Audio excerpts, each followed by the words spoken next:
విశాఖ నగరపాలక సంస్థ పరిధిలో వెంటనే చెత్త మీద యూజర్ ఛార్జీలను రద్దు చేస్తూ తీర్మానం చేయాలని ఈరోజు గౌరవ మేయర్ గారిని కలవటం జరిగింది. త్వరలోనే కౌన్సిల్ సమావేశం ఏర్పాటు చేసి ఈ ఎజెండాని ప్రత్యేకంగా తీసుకొని చెత్త మీద యూజర్ ఛార్జీలను రద్దు చేస్తూ తీర్మానం చేయాలని కోరటం జరిగింది. అందుకు నగర మేయర్ గారు స్పందిస్తూ త్వరలోనే కౌన్సిల్ సమావేశం ఏర్పాటు చేస్తాను, మీరు ఇచ్చినటువంటి ఎజెండా మీద చర్చ పెట్టి చెత్త మీద యూజర్ ఛార్జీలను రద్దు చేస్తూ తీర్మానం చేద్దామని వారు సానుకూలంగా స్పందించారు. అందువల్ల విశాఖ నగరంలో ఉండేటటువంటి ప్రజలు ఏ ఒక్కరు కూడా చెత్త మీద యూజర్ ఛార్జీలు చెల్లించొద్దని సిపిఎం పార్టీగా మేము విజ్ఞప్తి చేస్తూ ఉన్నాము. అంతేకాదు నగర మేయర్ గారిని మరొకటి కోరటం జరిగింది. ఈ క్లాప్ వాహనాలు విశాఖ నగరంలో 600 ఉన్నాయి. అవి ప్రైవేటు ఒక బడా కాంట్రాక్టర్ దగ్గర నుంచి అక్రమంగా అన్యాయంగా దానితో ఒప్పందం చేసుకోవటం జరిగింది. నెలకి ఒక్కొక్క వాహనానికి 65,000 రూపాయల చొప్పున మున్సిపల్ కార్పొరేషన్ చెల్లించేలాగా ఒక అక్రమ ఒప్పందం గతంలో జగన్మోహన్ రెడ్డి గారు చేయటం జరిగింది. ఒక్కొక్క వాహనం ఖరీదే 5,50,000. అంటే మొత్తం వాహనాలు 600 వాహనాల ఖరీదు సుమారుగా 40-35 కోట్ల రూపాయలు.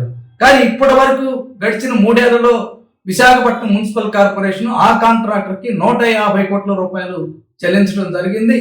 అందువలన 3 రెట్లు అదనంగా ఆ కాంట్రాక్టర్కి మనం చెల్లించాం.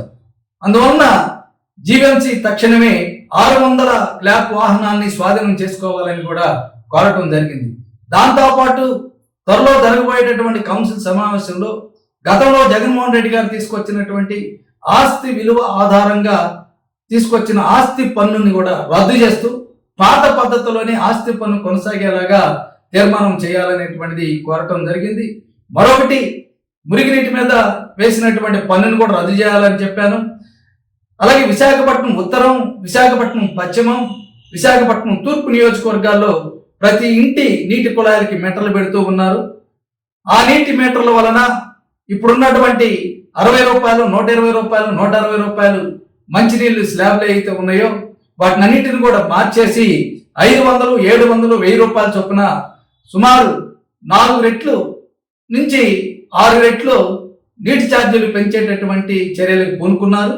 అందువలన ఆ చర్యలన్నిటిని రద్దు చేయాలనేటువంటి కూడా కోరటం జరిగింది. అందువల్ల వీటన్నిటి మీద మున్సిపల్ కార్పొరేషన్లో చర్చించి ప్రజలకు వ్యతిరేకమైనటువంటి ఈ యొక్క నిర్ణయాలన్నింటిని కూడా రద్దు చేస్తూ తీర్మానం చేయాలని సిపిఎం పార్టీగా డిమాండ్ చేశాను. అలాగే ఆంధ్రప్రదేశ్ మున్సిపల్ కార్పొరేషన్ చట్టం 1955 సెక్షన్ 88 కింద ప్రత్యేకంగా ఎజెండా నమోదు చేయాలనేటువంటిది కూడా గౌరవ మేయర్ గారికి లెటరు ఇవ్వటం జరిగింది.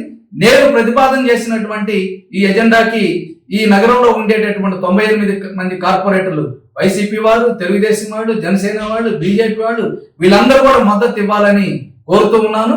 అలాగే ఈ విశాఖ నగరంలో ఉండేటటువంటి ప్రజలు ఏ ఒక్కరు కూడా చెత్త మీద యూజర్ ఛార్జీలు చెల్లించొద్దని, ఎవరైనా అధికారి కానీ చెత్త మీద యూజర్ ఛార్జీలు చెల్లించమని డిమాండ్ చేస్తే పూర్తిగా ప్రతిఘటన చేయండి, మేము చెల్లించము, త్వరలో మున్సిపల్ కార్పొరేషన్ తీర్మానం చేయబోతుందని హెచ్చరికగా తెలియజేయాలని విశాఖ నగర ప్రజానీకాలందరూ కూడా సిపిఎం పార్టీ నుండి విజ్ఞప్తి చేస్తూ ఉన్నాం.